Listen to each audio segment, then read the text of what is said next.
Hello, and thanks for joining us. It's another episode of Straight Talk from the Sober Chicks at Insight Counseling. I am Sarah Ellen Benton. I'm a therapist here at Insight Counseling, and I am here with the owner and religious leader, Liz Driscoll Jorgensen. Hello, fans. And we have a very interesting and fun topic to discuss with you today. We really want your feedback on this. Sarah and I, in our many travels, have witnessed a movement in the United States, and I'm sure you've all encountered this. And at a recent trip to Boston, it finally occurred to us. It's not just a social movement, it's a religion. And we are calling it Weed Fundamentalism! Ba-ba-ba-boom. And here's the issue, people. Here's my problem, and here's a rant. Why are we not using any critical thinking whatsoever when it comes to kumbaya, kumbaya for weed? And why do we make fun of, why do certain people who lean left make fun of the people who lean right when they ignore science? But we're ignoring the science, people. So what are the signs that you may be involved in the cult of weed fundamentalism? I don't know, Sarah. Can you riff on that? I can. In fact, I've been a victim. I have been hijacked in therapy sessions trying to be converted to the other side. The other side. I find what's the most interesting of the whole thing is how passionate clients can be in convincing therapists about the value, the benefits, and how benign pot is. They claim they're not addicted. They claim it's a choice. And I think that I always put it back to them that I feel that they sound obsessed and they sound addicted because they won't stop talking about it, researching it, thinking about it, and doing it. So, well, my other issue is, here's the really funny part for me. I'm sorry, this sounds mean, because if there's some weed fundamentalists that hear this, the issue that I have with you all is you're reading selected material. Please read all of the facts, and then we can have a nice little happy debate. In fact, Sarah knows this, but I speak at high schools, and I actually encounter sometimes auditoriums where there's 7 or 8 weed fundamentalists going at me, you know, bing, bing, bing, trying to make fun of my data. And I've challenged some brilliant kids to one-on-one debates, and I actually give them the exculpatory information of all the science-based websites to prepare in advance. Guess how many weed fundamentalists have actually... First, they all say, oh, yeah, I'll debate you publicly because I'll put you down, blah, blah. And guess how many actually follow through, Sarah Benton? none. None, because they say, oh, I'm busy, I have exams. But actually, they read the data. They forgot. Or they forgot. They even said it. But here's the point.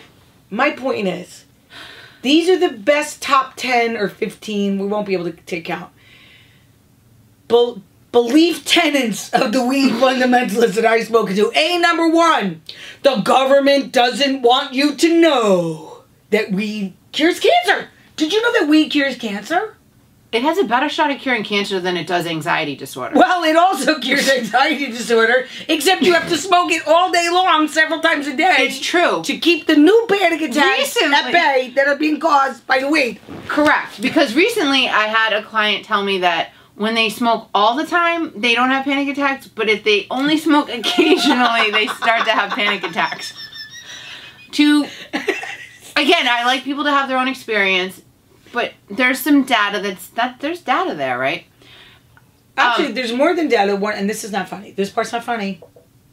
Longitudinal study published in the Lancet, reported on all over the literature, out of New Zealand, 38 years, people. They studied people from age 2 to age 40. This part's not funny. Seriously, I'm not even going to laugh at this. If you smoke weed, even occasionally, and by our young people's weed fundamentalist standards, the study is barely smoking weed, the subject. So they smoked a couple of times a month for a period of time. If you smoke during the years that your brain is highly developing, which is like on average 14 to like 20, you reduce your lifetime IQ by 8 to 10 points. Boom. That's it. It's a fact. And if you wait till your brain is fully developed, like early 20s, which I'm not saying it's safe to smoke at that age, this is just this one very well-designed longitudinal study. It looks like if you wait till your brain's fully developed, first of all, you don't smoke as much. You don't smoke as frequently. But even if you do smoke, you do not damage your brain. And this is what I just want the weed fundamentalists, because, and all joking aside, a lot of our patients are kids that are doing this uncontrolled experiment on their brain without the data, Sarah. This is what's killing me. By the way, if we do reference articles, we are going to try to post those in a blog that will be connected with accompanying the podcast. But but the other argument we get is that, you know, pot is good for us, that it's natural. Dude, it's a plant. It's like a gift from God. And because it's a plant, it's safe. And then guess what I say, because I'm such a brat, Sarah? I go, dude, really? So because weed is a plant, and then it's safe, and then the weed fundamentalists think they're converting me. Yes. They think they got me. Almost there. I go, okay, so how about you and I right after the session? Why don't we roll a spit with some poison ivy, dude? Smoke it up. I actually would add some arsenic. Which is actually a mineral and a plant. Poison sumac also goes. And then they go, oh, dude, you're manipulating what I'm saying. I go, but dude, I'm just Socratic method. Weed is a plant.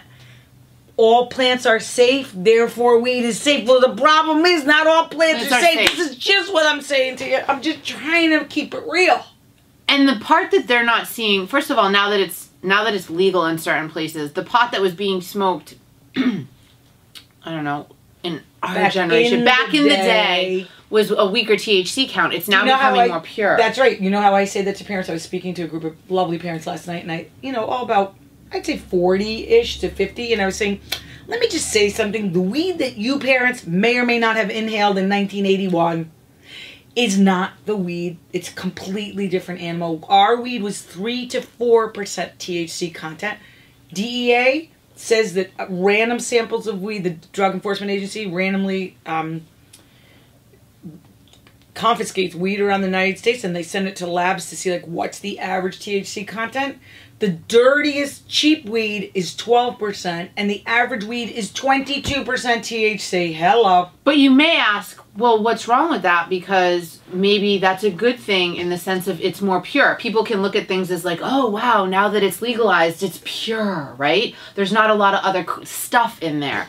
But the issue is, from a psychological perspective, and there is, again, there was some research I know done out of McLean Hospital around how pot usage can lead to first psychotic episodes for people with and without a predisposition. But that's actually one of the biggest issues we see in our practice is clients that are having to leave college and having first psychotic episodes or delusional episodes in which they're, it was induced by pot because of the strength. So the THC count actually is a big deal, and it's not better that it's more pure. It's actually becoming almost a different drug in a sense. Well, I would argue, I've had clients here who actually do eventually admit that they're addicted to weed, who will say, oh yeah, the strength of the weed that I was smoking, or especially if they smoke dabs, which for our listeners is purified THC mixed with wax? The byproducts of butane, which is disgusting, made into an oil form. It's awful, but it's about 80 to 90% THC. And so like a cup of coffee is to crack what dirt weed 3% THC weed is to dabs. Yeah. Is to dabs. It's like, it's so bad. I'm not even kidding you. It's so terrible. And we've had even our patients say, our clients it's really bad stuff. Like, okay, I kept smoking it because I was addicted to it, but I knew it was making me psychotic. And Dawn, which is the reporting service for emergency rooms around the United States, and also in the UK, Scotland, and England, they are saying 25% of first-time psychotic breaks that are going into emergency rooms, and this is often when people either bring themselves to the emergency room because they're freaking out, or they're acting so psychotic in public that the police are called, etc., and they're brought into the emergency room. So it's a pretty good bet that for every case of first-time psychosis that hits an emergency room, there's a whole lot of other psychosis going on that doesn't actually go to the emergency room. But hold on. Kind of like DUIs, right? But exactly. You're for everyone caught, there's millions that don't get caught. But in any event, so these are very good studies. Emergency rooms have no political agenda. They just report what's going on. They were the first to report the opiate crisis in terms of overdoses. And what they're saying clearly, this is the UK, Western Europe, and the United States. 1 in 4 first breaks of psychosis that are serious enough for hospitalization are because of the high potency weed. That is what made the person have the break. And I think 60% and 60% it doesn't completely resolve. That's the saddest part of that data. So we've had that here in our young adult program that's college age students. So many bright, I would say actually brilliant young adults that see weed as this benign substance. And this is where all the joking is aside. I mean, we want you to pay attention to the weed fundamentalists, to think critically, people. And we want parents to have some good information to share with their kids to actually make an argument against it. If it causes this much psychiatric illness.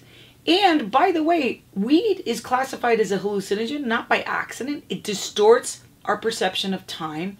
And even mild weed gives us a delay in response time from 1 to 3 seconds. It's a stimulant, a hallucinogen, and a depressant. And my other, the other piece that I feel comes up a lot is just almost that life in and of itself isn't entertaining enough for people. Like this we live in this culture where it's like never enough. And I feel like this happens with the smoking. It's like I can't do anything without it because everything would be better with it. And so when people don't smoke, what can happen is that the world just looks a little bit more gray to them. And that actually is a form of dependence in a sense that these are young minds, right? And they're being, in a way, having to smoke all the time and saying I could stop at any time without meaning to. You are still skewing your perspective of things. And when people stop, the fact is they tend to go back if they are more dependent on it because there was some enhancement to life. So it's the developing brain piece that I think we've talked about before, but before the age of 21. I mean, just the way, the judgment, and I think the fundamentalists and the way in which that they're trying to convince us is, to me, a symptom of the problem. Absolutely. The obsession around it and the obsession to convert everybody around you, including converting parents. Like, this is the other, is kids trying to convert their parents into agreeing with them. And, again, it's a symptom of the issue that they're so preoccupied about, even the research around it. And you know what? We're going to have a second episode, and maybe even more, specifically for parents and caregivers and teachers about things that you can say to get teenagers to think. Because most of the teenagers that I talk to, they get upset when I start throwing the data at them, and they actually want to believe that I'm making it up, and I treat them with real respect. I mean, every once in a while I have to make fun of some of their arguments, like weed is a plant and a gift from God. Like, I just can't resist. It's just too much. But I find they actually genuinely get a little upset if they spend 15 or 20 minutes trying to actually read the research. So, I don't want to make fun of people. I want people to be educated. And I actually say to the young people, you know what? You think you're exercising your free will by jumping on the weed fundamentalist bandwagon. But if you don't have all the data, you're jumping on a bandwagon that you actually don't really understand. And I want to get to one point, but we're going to follow this up in episode 2 about weed.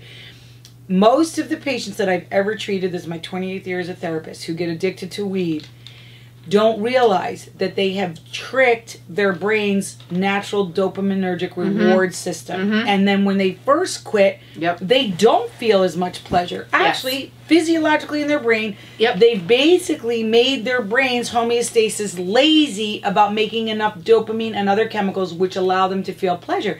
There's a natural process, and for young people, thank goodness, it only takes about 30 days for that to heal, and all of a sudden everything's pleasurable again, and they're having fun just playing frisbee, and like eating is fine without weed. But most young people don't understand the science of it, so say they actually want to quit because they get in trouble at school or something else like that, and then a week into quitting, all of a sudden food isn't really as delicious and music isn't as fun, etc. Well, without the science to understand that this is a normal part of your brain healing, what do you think they decide to do, Sarah Batten? Smoke again! Smoke the ganj. So then they just stay stuck. So we need them to understand the science. And then, I love it in the groups here, kids will convert other kids. They're like, oh yeah, I thought this was all BS, whatever. But seriously, after about 3 weeks, first of all, I used to lose my cell phone like 10 times a day. Now I never lose my cell phone, so that's good. And now I have like, I'm all cool again. Like, I feel happy. I'm doing this, I'm doing that. Food is good, music. But they're not going to know that until they know somebody else who was addicted to it, who quit. Does that make sense? Makes perfect sense to me. And we wouldn't make such a big issue of this except it's rampant. It's rampant, And the culture is just embracing weed as if it's like, seriously, like penicillin. Like, ooh, this wonderful new development that weed is legal and weed is... It's not legal. By the way, it's not legal in Connecticut. Thank you. Decriminalize. But the issue of it being... I think this is the issue of it being legal anywhere. It gives more validation to the fundamentalist beliefs because they're saying, see, it's legal in some places, even though it's not legal here. In their mind. It hasn't helped. I think that it's actually contributed to the belief that it's benign. Of course. Although, you know what, and I have to give intellectual credit, even to most teenagers, I'll just say to them, well, do you think tobacco is harmless? Oh, no, tobacco's so bad. It's like causes cancer and it causes emphysema. And because we've done a really good public health model educating about tobacco. And then I say, oh, tobacco has never been illegal in the United States. Tobacco is taxed by every state in the union and the federal government, and there's excise tax, etc. They also speak negatively about alcohol. Right, that's what I'm saying. So if you use that, so again, back to like actually just using critical thinking, like, okay, alcohol causes men's problems. I mean, it can be benign in people who are not addicted to it. I would argue tobacco is never benign. It causes health problems, right? So alcohol is a little bit different. Right, that's all that it does. That's correct. So thanks for staying on to the end of this fun and hopefully educational rant on weed fundamentalism. We are calling this part 1 of a series because of course we have so much more to say. Always take your health and recovery seriously. But don't take yourselves too seriously.